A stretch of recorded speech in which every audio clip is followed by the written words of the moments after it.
Welcome to Politics Done Right. I am your host, Egberto Willies. This is the progressive program that will take the mystery out of politics. This is the program that will encourage you to make sure government becomes we the people. Whether you are liberal, conservative, or otherwise, you get to air your point of view.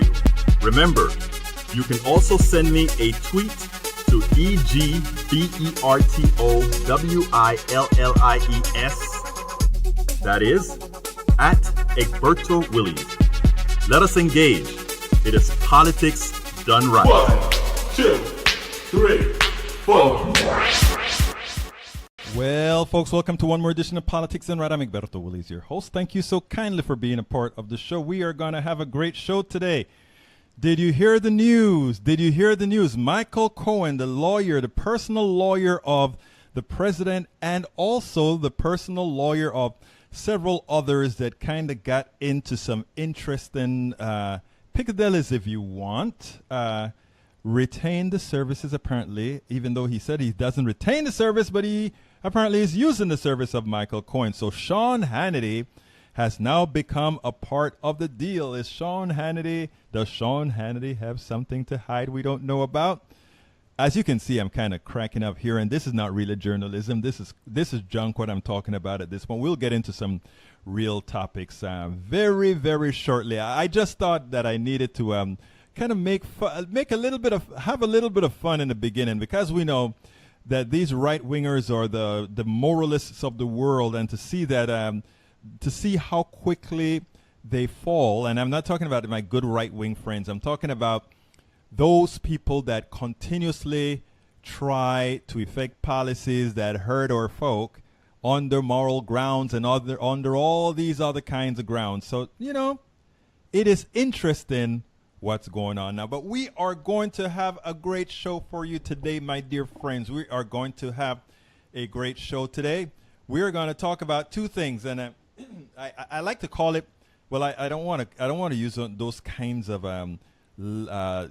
how sometimes we talk as liberals or as progressives. The intersectionality of what occurred at Starbucks with what's going on with the teachers. A very important concept. But before we get started, folks, those of you that are just coming, please, very, very, very important, please go ahead and share this program on your timeline right now, because what we want to do is to have penetration across the internet, and given the new manner in which the algorithms for Facebook and these other guys go, it is very, very important that right as this program starts, you start to share the program. So immediately, the first thing I'd ask you to do, the first thing I beg you to do, the first thing I am asking kindly is to please go ahead and share the program on your wall. Share the program by Twitter as well. Twitter as well. Do remember that our hashtag is #PoliticsDoneRight.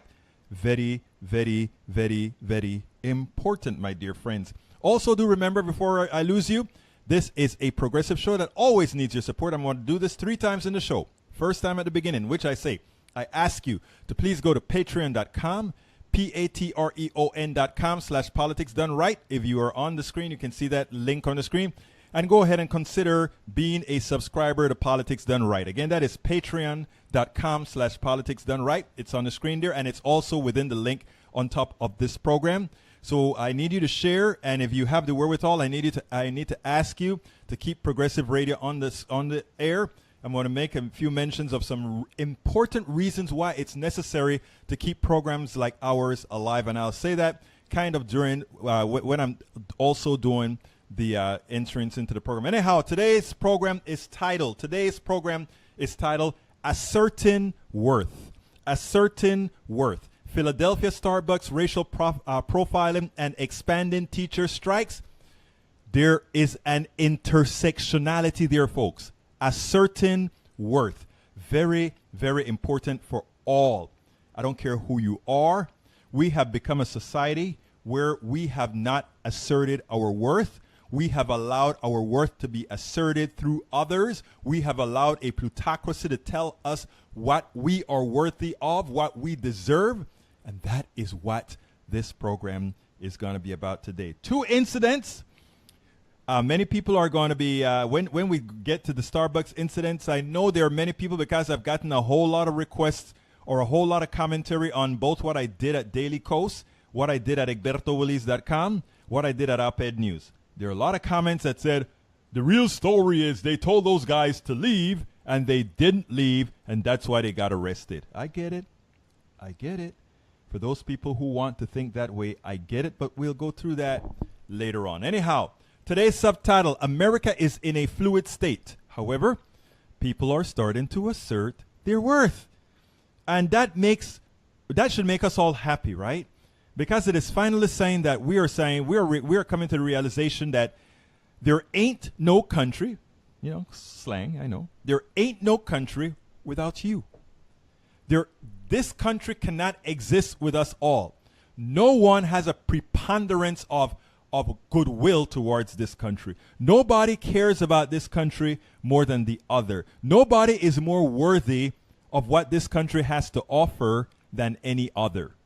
You are just as worthy. Whether you're a teacher, whether you're an engineer, whether you're a lawyer, whether you're an entrepreneur, whether you're any of these things, you are just one cog in the spoke that makes this country run. One cog.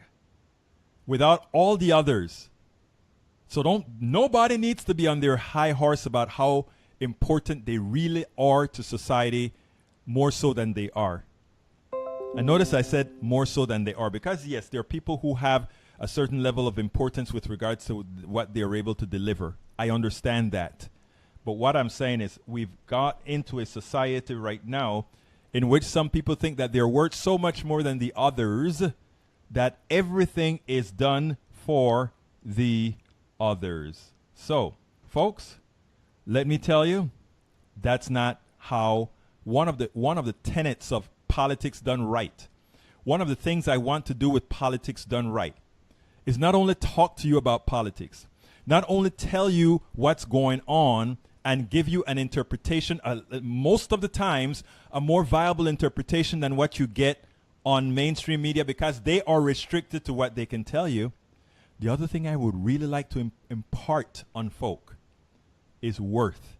That you are worthy like absolutely any millionaire, billionaire, whatever. Because absent what you produce in this country, absent what you do for this country, there ain't no country. Anyway, continuing, folks. If Philadelphia Starbucks made the mistake and brought racial profiling into their store in a punitive manner. The two gentlemen who were maligned and arrested by the police were polite, but like the freedom fighters of the 60s who asserted their worth at the Woolworth counter in Greensboro, North Carolina, they stood their ground, likely to make a point.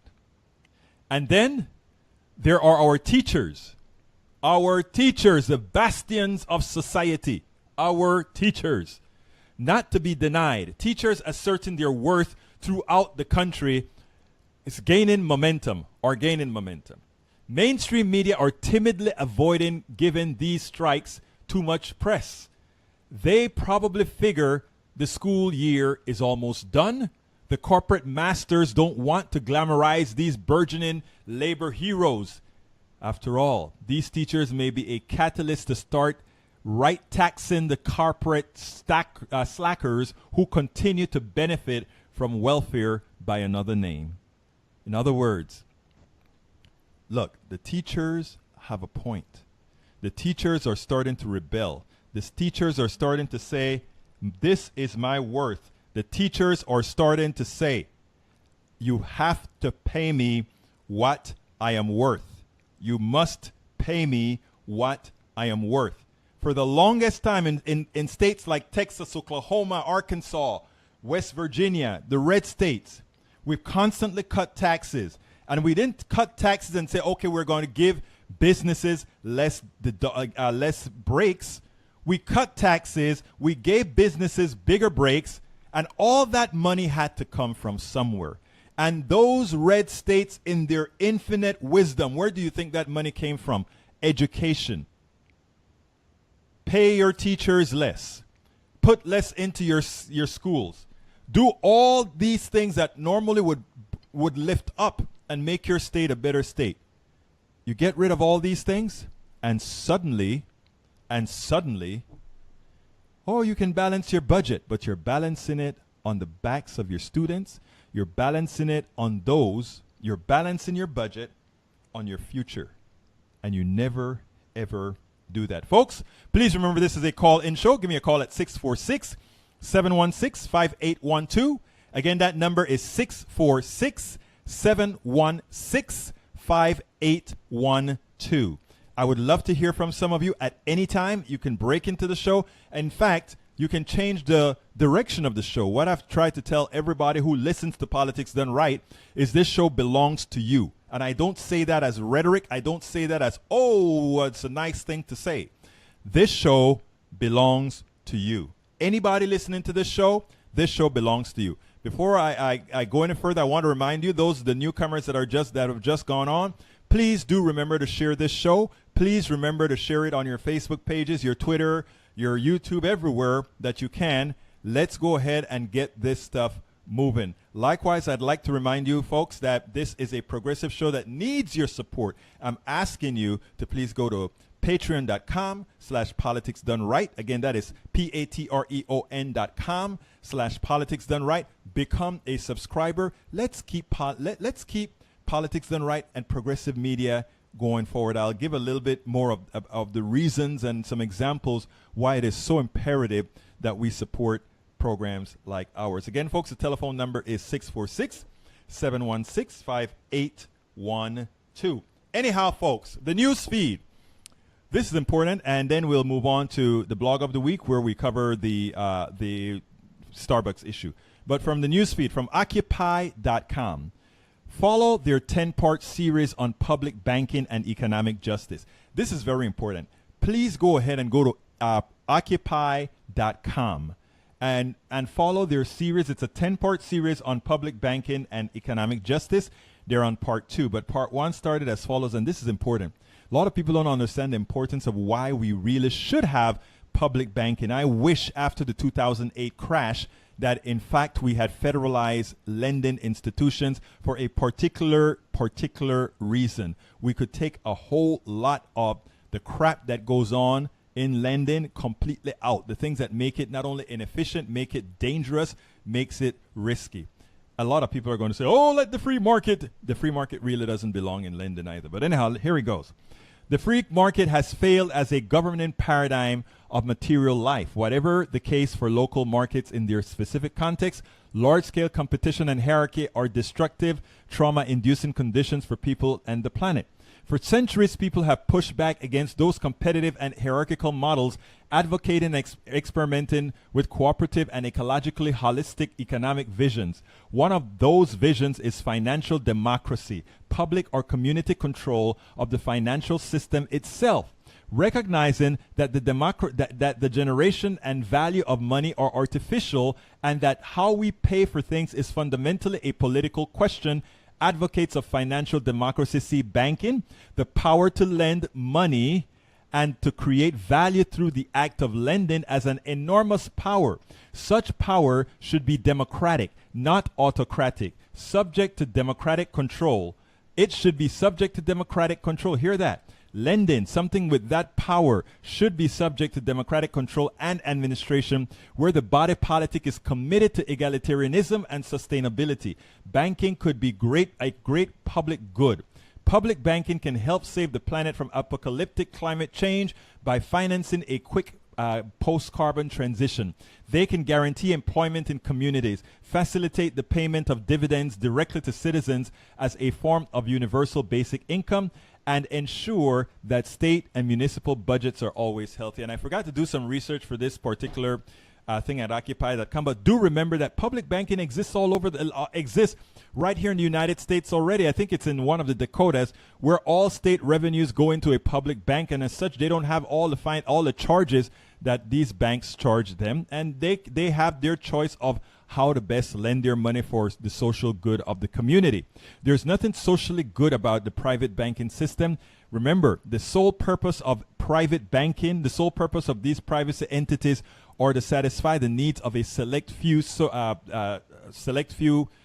shareholders of these companies. They don't, and again, given that it's in the private sector, At that point, it is undemocratic for your money supply. It is undemocratic for your lending services to be controlled by some private entity who can have all the prejudices that come with that particular private entity. Okay, second story, and then we'll move on. Think progress, and this is one of the things we're going to talk about as well.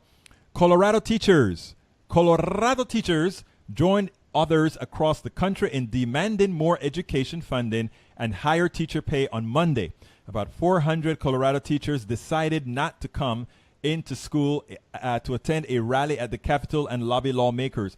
Teachers want higher salaries, more education funding, and reforms to the state pension system, according to a recent Colorado Education Association survey of more than 2,200 members. Teachers spend listen to this, folks. Listen to this. Already they don't get paid a whole lot of money. Folks, if you're listening or just coming on, please remember to share this program on your feed. Listen to this, folks. This is so important. This is how great our teachers are in the aggregate. You always have a bad teacher here and there or whatever, but most teachers are great people. Hear this. This is important. Teachers spend $656 on average for school supplies and snack for kids. They barely make any money already, and they're going to spend $656 on average out of their own pockets for their kids in their classrooms. So in other words, teachers are starting to subsidize us all. Teachers, the people that we don't want to pay the taxes necessary to pay them appropriately, are subsidizing those of us who can afford to pay the taxes to ensure that they're given a livable wage.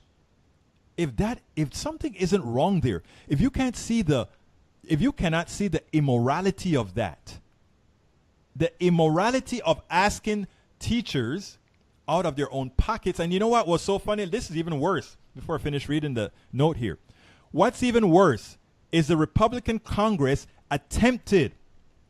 The teachers can create a deduction for that $656, okay?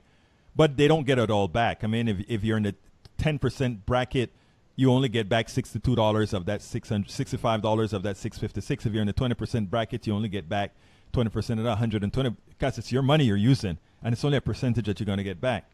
Now, the Republican Congress back in when they were fighting over or negotiating over the tax cut scam that was passed, one of the provisions in that was to prevent teachers from deducting the monies they spend in their classrooms. Think about that, folks. That is evil. That is evil. These people were thinking about doing that. They had that written. They were removing the deduction that teachers take for spending their own money in their classrooms. These are some of the people some of you are voting for. Think about that, people. Teachers, one of the most important resources in our country.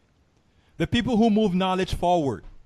And we were willing, first of all, they spend a lot of their own money with their kids. And we were willing to tell them they couldn't deduct that on their income taxes. How evil is that? And that is what your government intended to do before the TEA and all these other organizations raised hell. Now, this is what we're talking. Now, the tax cut scam already screwed most of you that are listening here. Some of you that think you voted right. That tax cut scam, you will see the price of that tax cut scam in October. I hope you blame the appropriate people that should be blamed when you get your new health care bill. And I'm not only talking about those on Obamacare, people. I'm also talking about those that are getting their employment insurance, the insurance from their employer. Because the employer is going to do one of two things. They're either going to cut the benefits, meaning you're going to have to put more towards your deductible, more towards your copay, more. Even if they don't raise your rates a whole bunch, they're going to increase a whole lot of these items.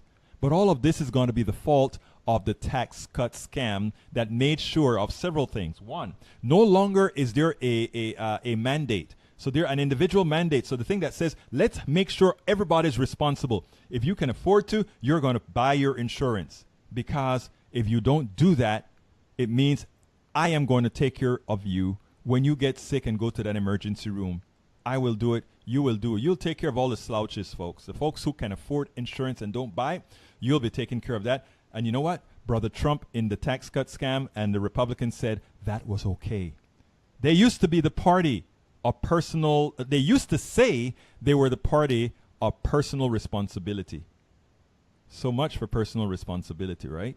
So we have to know these things. I don't hear the guys on the mainstream media telling people this and hammering this in their heads all the time. I don't hear them saying that a lot of what's going to occur, the bad things that are going to occur, are going to be directly responsible going forward in November because of policies that are passed today that nobody's talking about, because we're all talking about Cohen, Stormy Daniels, and all the others. Things that don't matter to you. Things that don't make you wealthier. Things that don't improve your personal economy. Anyway, let me finish this particular article, and it goes as follows. I've taught for 34 years, and it's getting worse instead of better. We spend more and more of our own money to buy things. Padre School District teacher Charlie McNee told KDVR.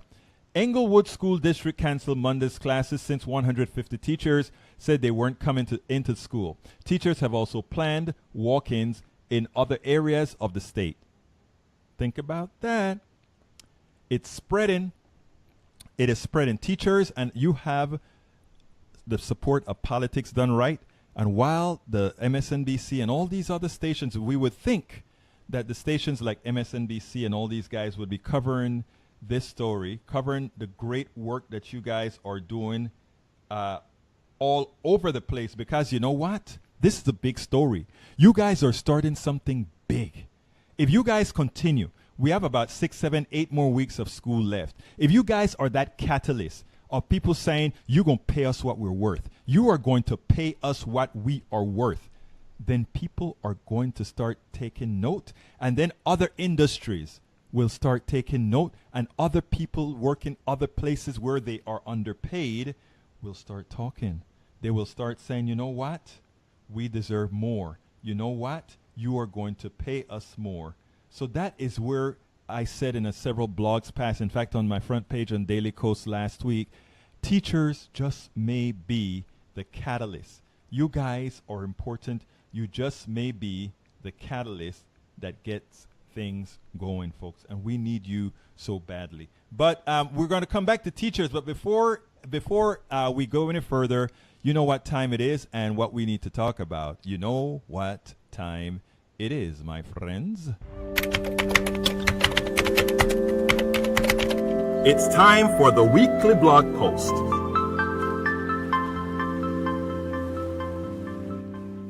Okay, the weekly blog post today. The weekly blog post today is titled, Black Men Arrested at Starbucks for Trespassing. Am I next? And that's rhetorical, folks. I mean, I'm not trying to play victim here or anything like that, because I'm not at all. But this is important, and I want you to listen to this. For those who are just coming on to the show, please go ahead and share this on your Facebook page right now. We're going to talk about important issues.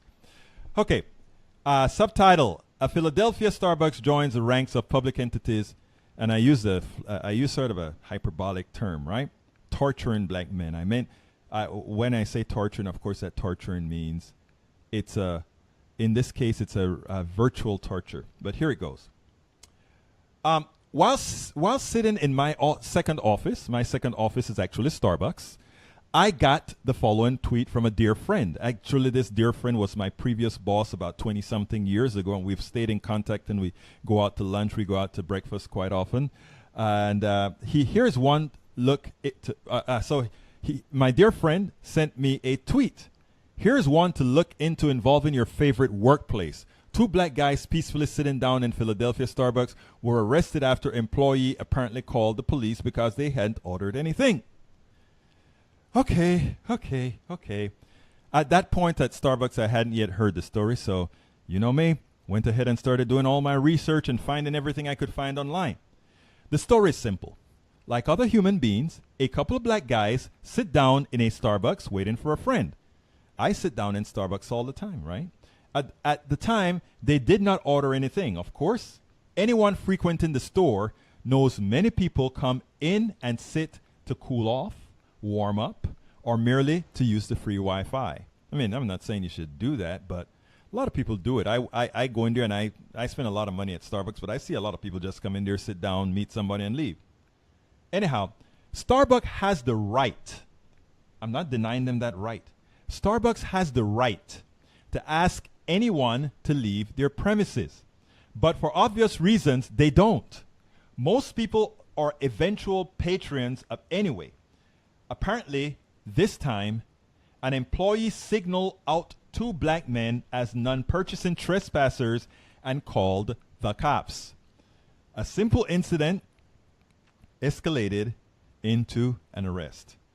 What I think is most disconcerting is most Starbucks patrons just watched. Most of them, they just watched. One white guy stood up to call out injustice at Starbucks, and most of their patrons observed two black men.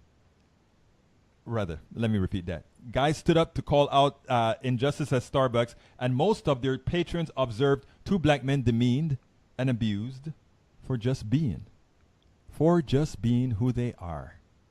Starbucks has since released an apology on Twitter. We apologize to the two individuals and our customers and are disappointed this led to an arrest. We take these matters seriously and clearly have more work to do when it comes to how we handle incidents in our stores. We are reviewing our policies and will continue to engage with the community and the police department to try to ensure these types of situations never, ever happen in our stores. Okay, that's good. The two black men arrested were released without any charges of trespassing or any other, but they had to endure the disruption in their lives for just being who they are. Their lives were disrupted just because that manager at that store didn't happen to like what they were doing at their store, wanted to kick them out. They stood their ground, so they said, we're going to kick you out in chains. I'm a very frequent patron of Starbucks. In fact, I am there virtually 7 days a week, several times a day for several hours a day. I do most of my blogging there. Many stories I write are from interactions with folks there. At my stores here in Kingwood, the baristas are kind and friendly with me all of the times. I want to give my baristas kudos. I've had absolutely no problems at any of these Starbucks. No one has disrespected me at any Starbucks throughout Texas, D.C., California, Washington, Oregon, and other states to date. I've not ever been disrespected at these places. In fact, I've always thought that I've been treated quite well. In fact, the opposite is true, but I can't remember ever going to store without purchasing. It does make one wonder what it would be like if my first presence were that of a non-patron.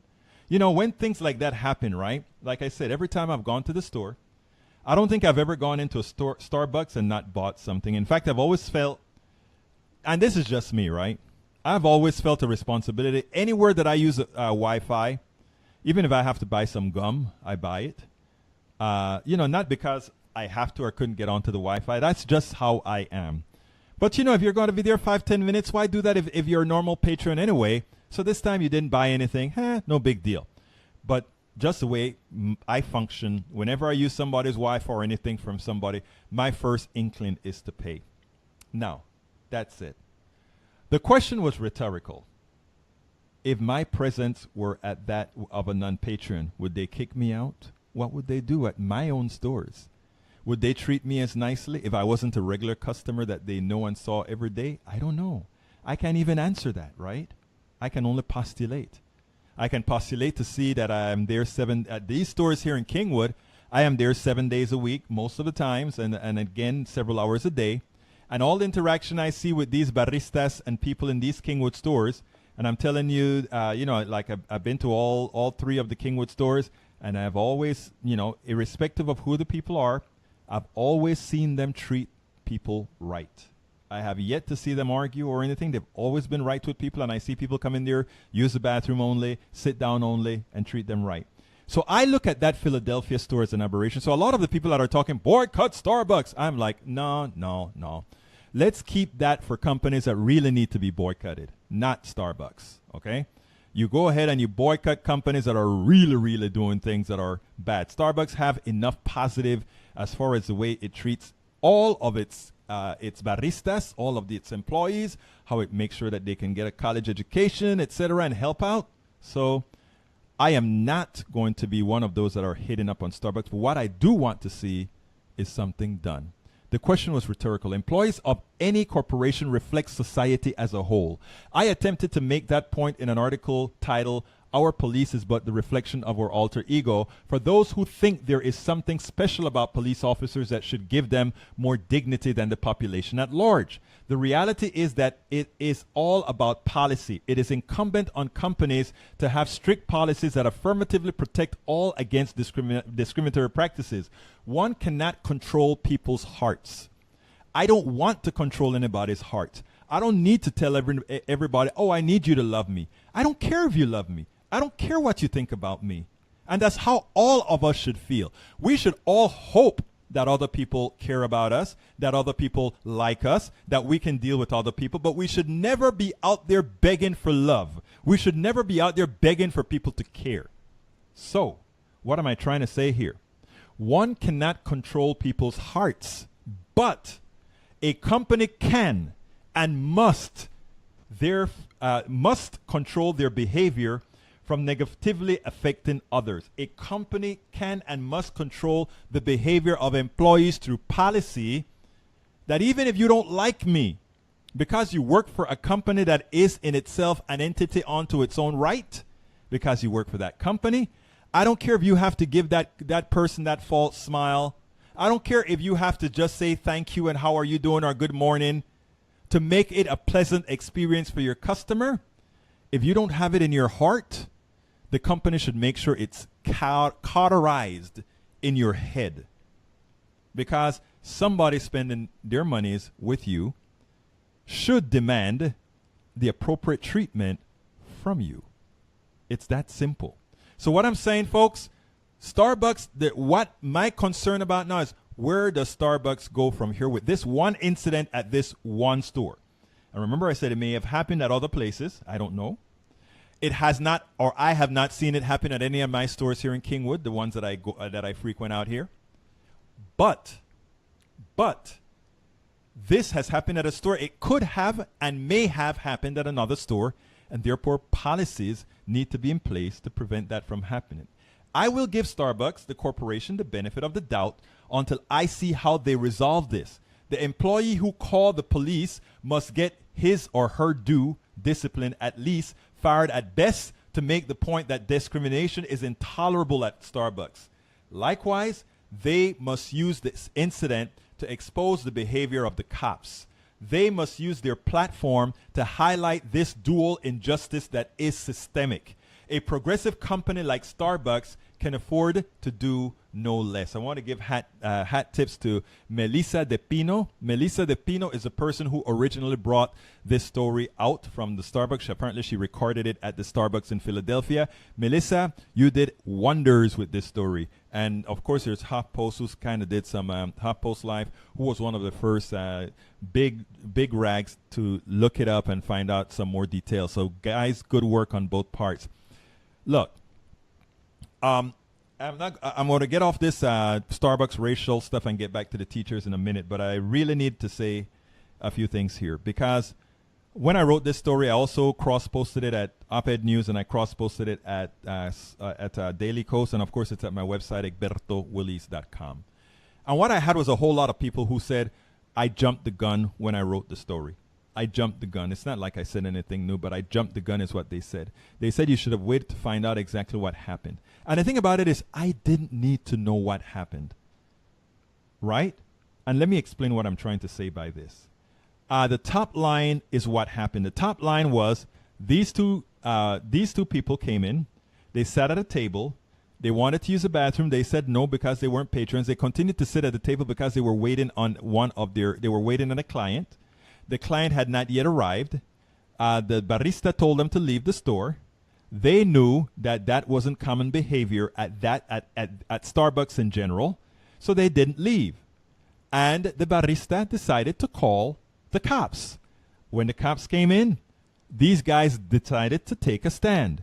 Their stand was just like they've taken in Greensboro, North Carolina during the standouts, at the counter stand-ins or sit-ins.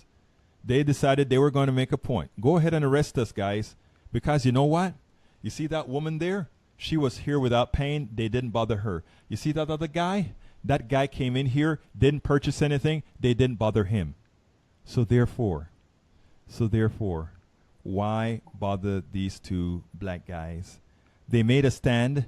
They probably knew that stand was going to make it national. They did an honorable thing. They did a very honorable thing at the risk of their own freedom. So for that we have to thank them. Now, and I'm coming to the caller right now, but I want to take exception here now as a black person. Usually I don't. Like I tell everybody, I'm a host and I'm a blogger. I'm not a black host. I'm not a black blogger. I'm a host. I'm a blogger. Right now I need to wear my blackness. And here it is. It is tiring. It is disgusting. It is exhausting as a black person. You know, and I was going to say as an educated black person with a company and not, but you know what? That doesn't really matter. That shouldn't matter. It is exhausting that to date, if I go to a Macy's, it's exhausting that to date, if I go to Sears, it's exhausting to date that if I go anywhere, the first thing that folks assume is that I need to be watched more so than others. That I may not, you know, and these stereotypes are just that. Stereotypes. People like to say stereotypes have some reality behind them. Not anymore in a whole lot of these particular issues. And you know when the stereotypes matter. But it is exhausting to have to deal differently with cops. And I do. When I'm with the cops, and I stop, my two hands are on the wheels, and I'm asking I'm too respectful and too devoted to these cops who I pay their salaries. It is exhausting that I have to do that. It is exhausting that when I go to a store, I have to try to act differently if I don't want somebody to follow me, if I don't want to get certain things. It is exhausting. Jon Stewart has a piece, and I should have referenced that piece in my story, where he and his producer well dressed, and Jon Stewart dressed like a bomb, go into a building in New York. And don't be messing with my Southern folk. It's not a Southern thing that these things happen. It's the entire darn country. And this is when Jon Stewart really saw it. His producer, dressed nicely, was stopped going into his building. But Jon Stewart dressed like a bomb who couldn't be recognized. Never repeat. This is exhausting. To my white listeners, try to live through my eyes. A lot of us, we go around with a smile and we're happy every day, and we try to promote goodness every day. Guys like me, when I do my show, like I said, I try to make race not a big part of the show. Well, generally not a part of the show. But it is always there, and you always have to be cognizant. You're cognizant of the places you go. You are cognizant of where not to go, when not to go, and if you just want to have a peaceful time. And this is 2018, and I'm telling you this. See through the eyes of the people who are telling you this, because it's not an invention. It's not an imagination. Okay, I'll get off of my soapbox, but I just want to tell you, I understand what those two black guys felt in Starbucks, and many of us who are truthful and look like myself, they understand how those guys felt, knowing there were many in that stores doing the exact same thing that they did, and they were only singled out because of their hue. You know, I mean, where do you take the heart? And what do you say about the heart of that person that makes a decision based on the hue? That is where you have to change here, folks. That is where you have to change. Okay, let's go to line number 215. Who do I have the honor of speaking with? 215. This is Joan. Joan, how are you doing? I'm good. Talk Good to me. afternoon, Egberto. Good afternoon. I'm calling you because of two things. Yes, ma'am. I live in Philadelphia. Mm-hmm. I'm very familiar with the situation that occurred. I'm also a school counselor at a public school in Philadelphia. Great. So I am part of the Philadelphia Teachers Union. Mm-hmm. And The situation that happened in Starbucks is a situation that I see occurring every single day with my young students. So it was not a surprise to me. It's absolutely disgusting. This particular Starbucks that's in question is located in the Rittenhouse Square neighborhood of Philadelphia, which is the most expensive and exclusive neighborhood in Philadelphia. So it's no surprise that two men of color waiting in that Starbucks would be treated the way that they were. There are probably 200 Starbucks in the city of Philadelphia and the surrounding suburbs. I don't, to take your point about it being a specific Starbucks, I don't know that it would have happened in another neighborhood of Philadelphia, but it's no surprise that it happened in that neighborhood. From what I understand, the two gentlemen were waiting for a real estate investor who was meeting with them to hire them for some kind of real estate or some kind of work on his properties. They were polite by all accounts. They came in, sat down, were waiting for someone. One of them asked to use the bathroom, which any one of us would have been able to use the bathroom. I have used bathrooms in numerous Starbucks without buying anything. I have sat in that Starbucks waiting for someone for upwards of a half hour, playing on my phone, waiting for someone to come before we ordered our drinks, and nothing was ever said. I have used the bathroom in that Starbucks without buying anything and have never been questioned. So they were absolutely targeted. I also want to address the response of the police because not one policeman showed up to talk to the gentleman.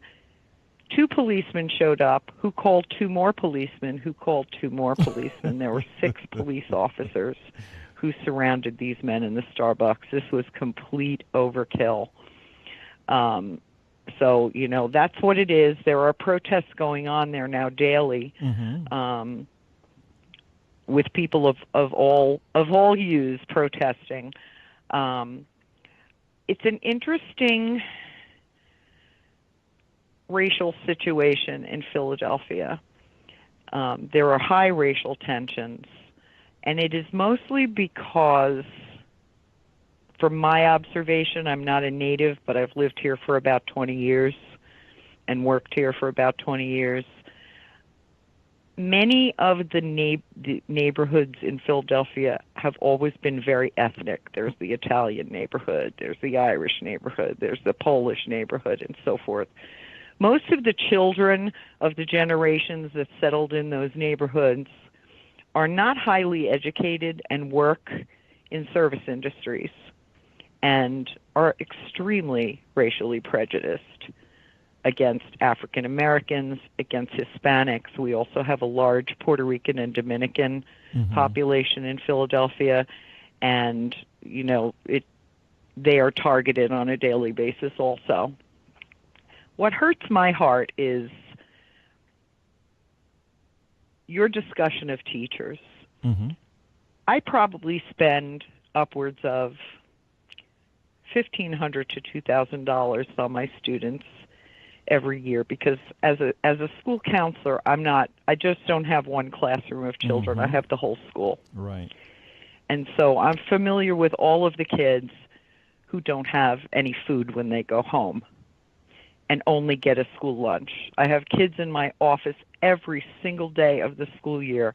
I have 2 kids in my office for lunch, 2 different kids every day. And every day I bring extra sandwiches, extra grapes, extra oranges, extra drinks, because I don't know when they go home if they're going to have anything to eat when they're home until they come back to school for breakfast the next morning. Right. I see my 6, 7, 8, 10-year-old students being subjected to this kind of treatment when they walk out the door that these gentlemen experienced in the Starbucks. And it's so disheartening. It's just heartbreaking to me that we try to educate these kids as best we can in deteriorating schools, in some cases just disgustingly unsafe, health hazard schools. We teach them right from the get-go that they don't matter. We're telling them they matter. The system's telling them they don't.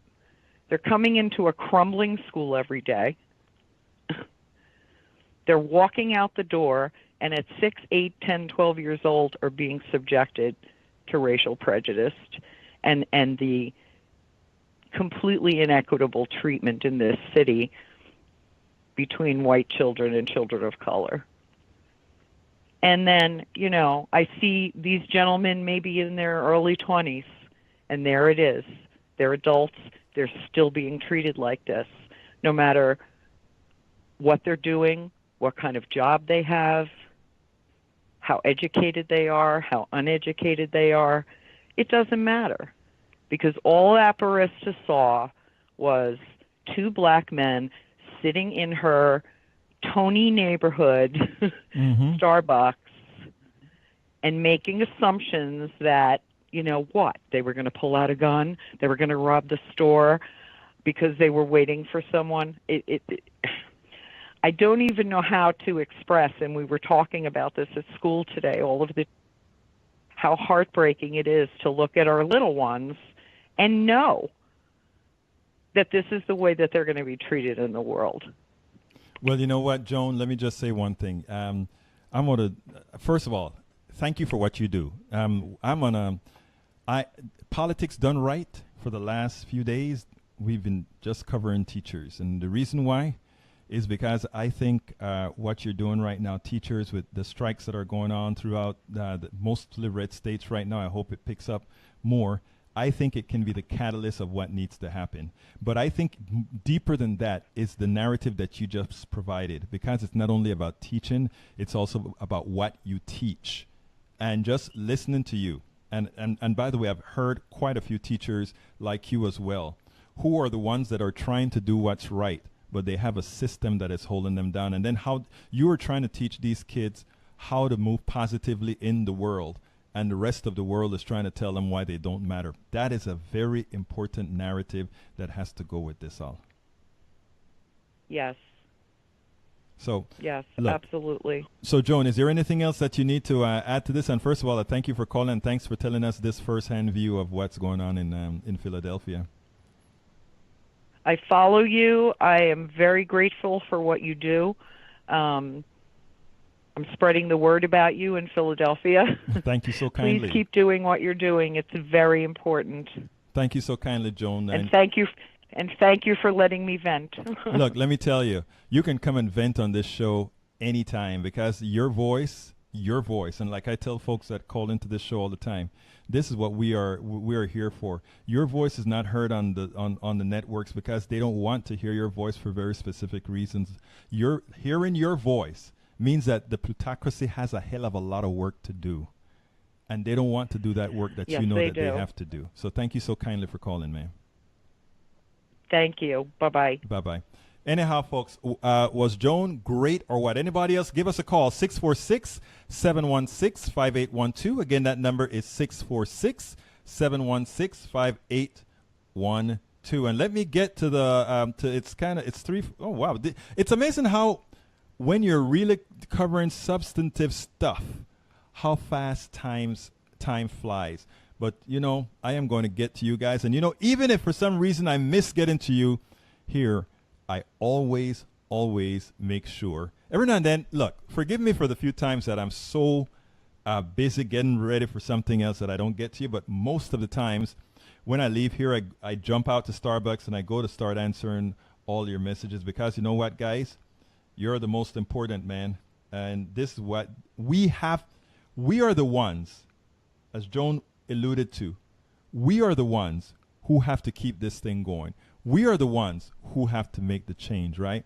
We can't depend on the mainstream media. We can't depend on just the current crop of politicians. We have to depend on us talking to our people all our acquaintances or families, etc., and telling them that, you know, they need to start voting their interests. Okay, let's get to this here. Rene Perpatua, what are you implying? Oh, well, let me go ahead and it looks like I don't have all the messages here, or don't have it in the right order, or something. You know me and this pad trying to get to your messages. Every now and then I screw up.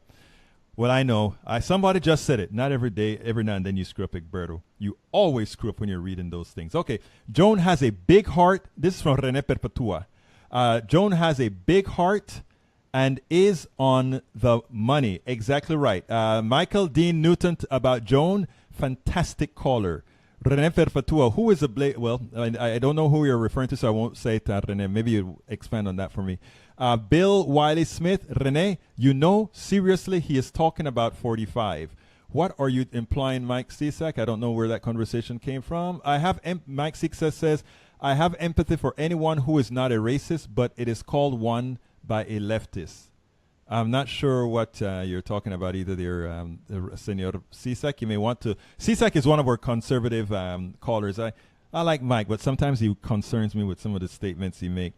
I just saw another post, Rene Perpetua, I just saw another post about Starbucks involving discrimination. A black man was refused the code for the bathroom. Time for a boycott. No. Look, these things are going to happen at individuals. There are 27,000 Starbucks or something like that, okay? And these people, and like I told you, Starbucks, as far as I'm concerned, have been good to their employees, have made sure a lot of their employees got the kind of education, and they've really tried to do what's right. The CEO came across today on Good Morning America, and he made no bounds about this was wrong. The person is not at the store anymore, and he's trying to make amends. He intends on meeting with the two black men who were denied service.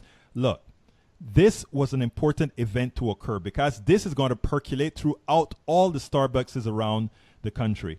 And what he said he's going to do is make sure they understand what implicit bias is, which means you may not call yourself a racist, but you may have racist tendencies. In other words, if I walk through the door, you may jump because you see a black person, while if a white person, just my size, bald head, everything, walk into the door, it doesn't affect you. That's called implicit bias, okay?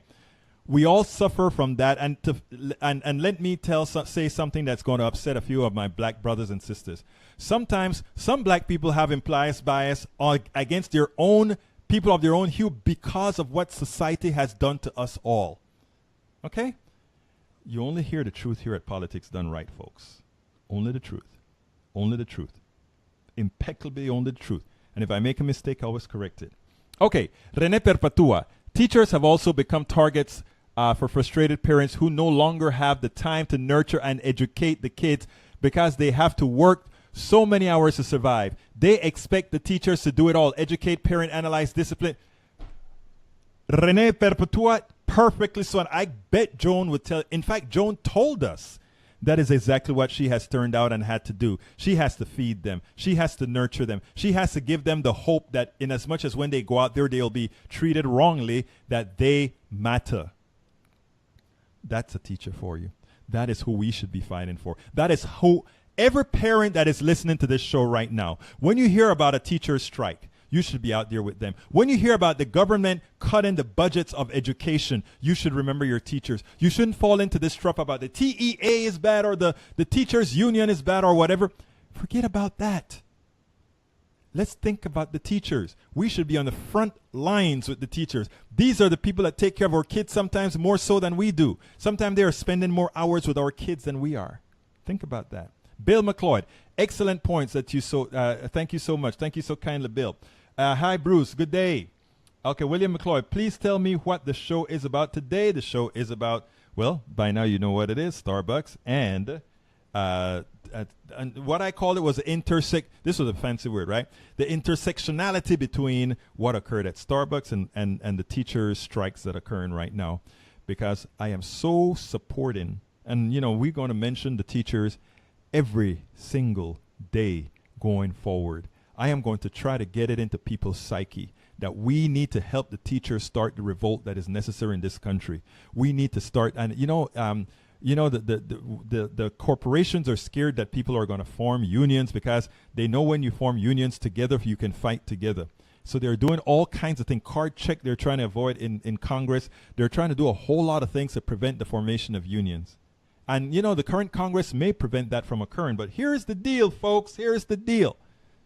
Which shows like politics done right. What we can do is we can sort of help pre-union. Before the union is formed, we can sort of help do things like the union. And these are sort of the things that I'm thinking of going forward in the future.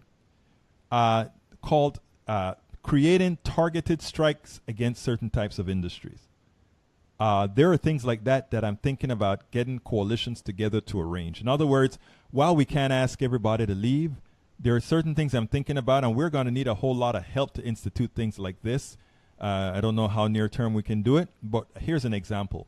We want to start, we may tell a small company here, a company here that is maltreating its people, everybody we want to not show up to work at that place, everyone. And then we form and then we start to collect to pay the differential of what those people are losing in their pay. With all collections going to these people completely. Nothing going in admin costs, all of that. I'm talking volunteering, everything. We're going to have to start creating structures like that if we're going to fight this plutocracy and force them to give us our due, force them to give us what we're worth. That is how we're going to assert our worth in the long run, taking control.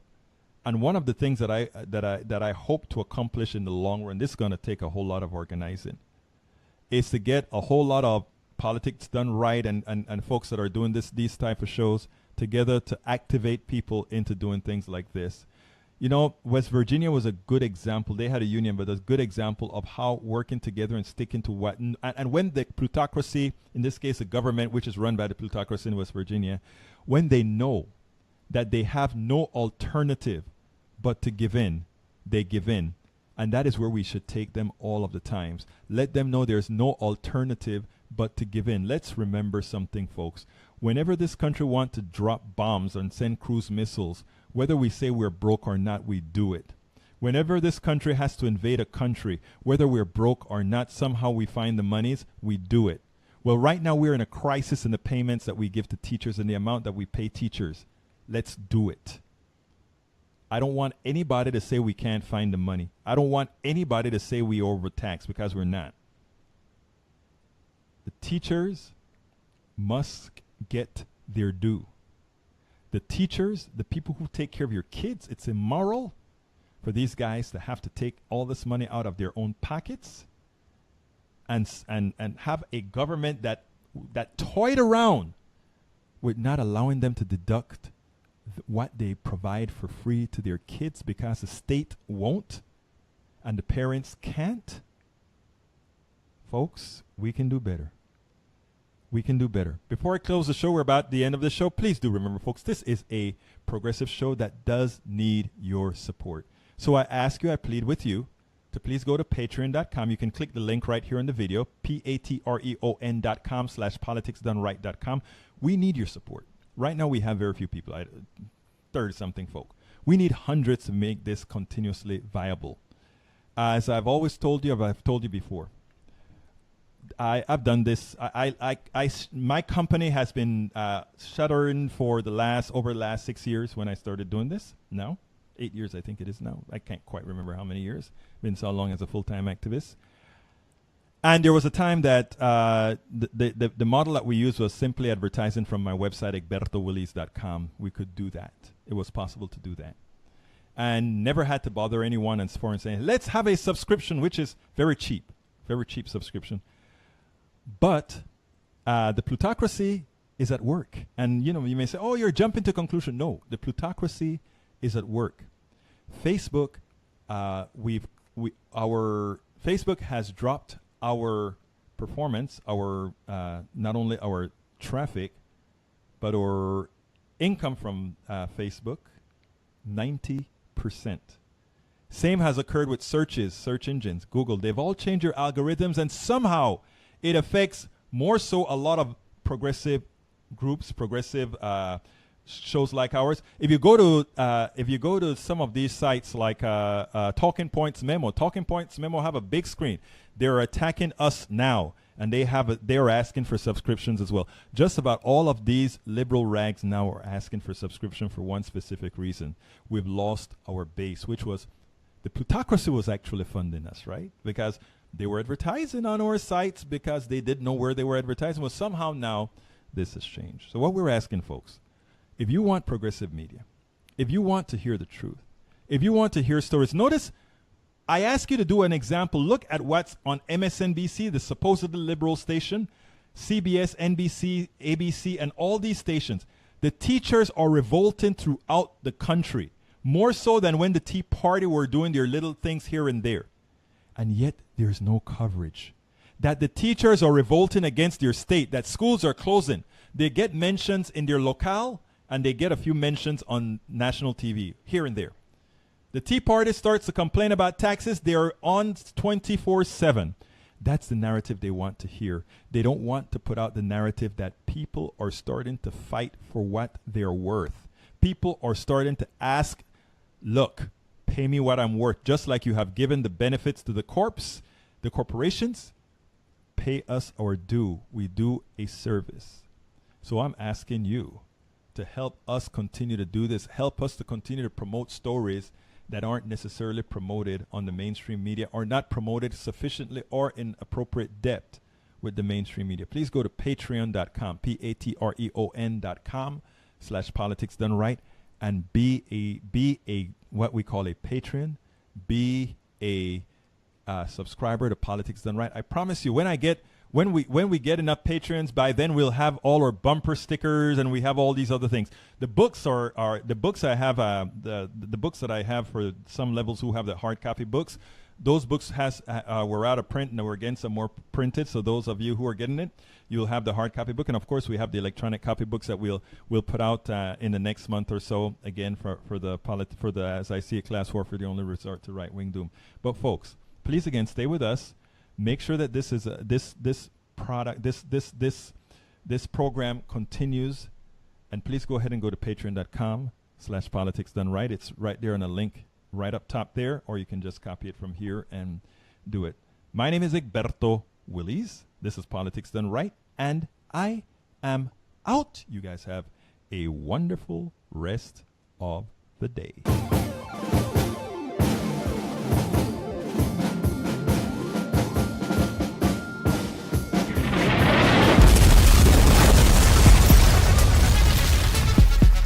Welcome to Politics Done Right. I am your host, Egberto Willies. This is the progressive program that will take the mystery out of politics. This is the program that will encourage you to make sure government becomes we the people. Whether you are liberal, conservative, or otherwise, you get to air your point of view. Remember, you can also send me a tweet to EGBERTOWILLIES. That is at Egberto Willies. Let us engage. It is Politics Done Right. 1, 2, 3, 4.